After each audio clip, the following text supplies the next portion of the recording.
moisture out of the clouds. Now this next article comes from space.com.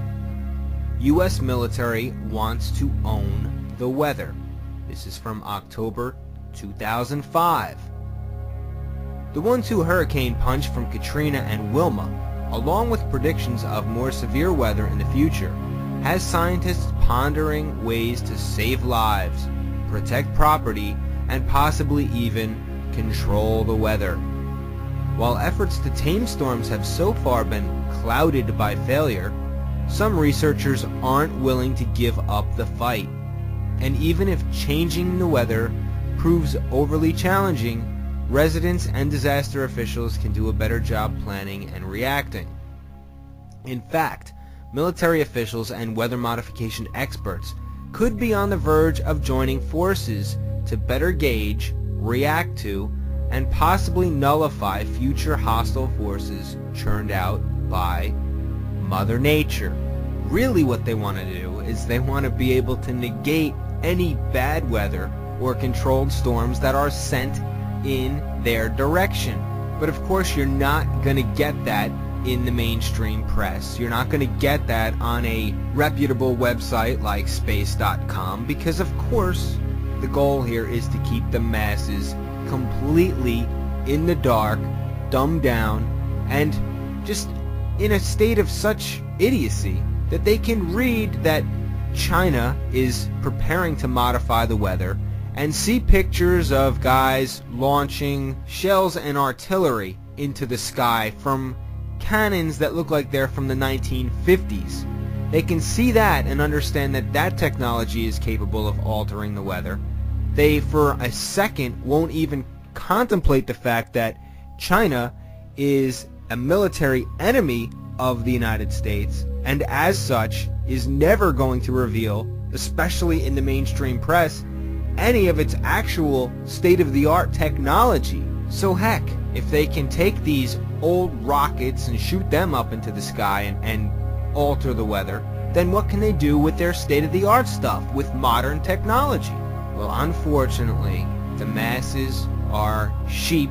The masses are completely, just totally lost on stuff like this. So much so that they can read an article about China trying to modify the weather and then believe that we as humans are somehow still incapable of controlling the weather. It's absolutely just mind-blowing at how programmed we are to just believe that somehow we can radio control robots on Mars and take pictures and beam them back, and we can check these things out, but we're unable to control the weather here, right here on Earth. With all of the technology we have today and all the computers we have today, it just is, it's just not reasonable thinking. Well, unfortunately it is reasonable thinking, and those that deny it might as well be living in the dark ages. Alright, back to space.com.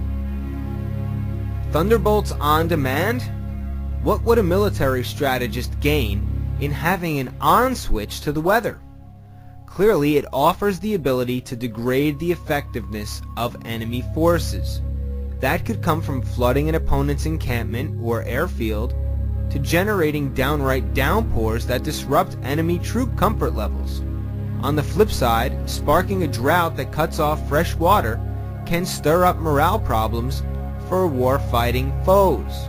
Now, in case any of you out there missed it, there was a big story last week about how drought conditions right here in the United States are threatening nuclear power plants here, because nuclear power plants are cooled by water. There's water that goes in there and just cools everything down. And if there's a drought and there are not large pools of water that can cool down key components of these nuclear reactors, then guess what? You have massive power failure and eventual chaos in an area that is just, not getting any rain. Think South Carolina, think Georgia. Now this is an article written on a United Arab Emirates Research Applications Program website. And this is talking about weather modification. I'll just read you one paragraph from this. Seeding experiments took place on a total of 50 days during the 4 field campaigns. There were 24 days with seeding during the winter, but amenable clouds developed on only 6 of the seeding days over the 2 seasons. The summer clouds appear to be more amenable to seeding, with at least 25 flight days when good candidate clouds were found. During the summer of 2002, flights in airspace became possible and allowed for a broader investigation of the clouds over the Oman Mountains. The results of the seeding studies are still being analyzed, but the initial scrutiny suggests follow-on work in the summertime, including a randomized seeding experiment, is warranted. So this just isn't the superpowers doing this. Even the United Arab Emirates has its hand in weather modification. And why not? Why wouldn't they? But note, they are talking about seeding, and this article is explaining that they are flying clouds up and leaving a trail of seed behind. And that is what you're dealing with in many cases with chemtrails. And I will get into chemtrails at another point in time. I'm going to talk about Project Bluebeam and a few other government programs that could very well benefit from chemtrails. But one facet of the chemtrail phenomena is absolutely weather modification.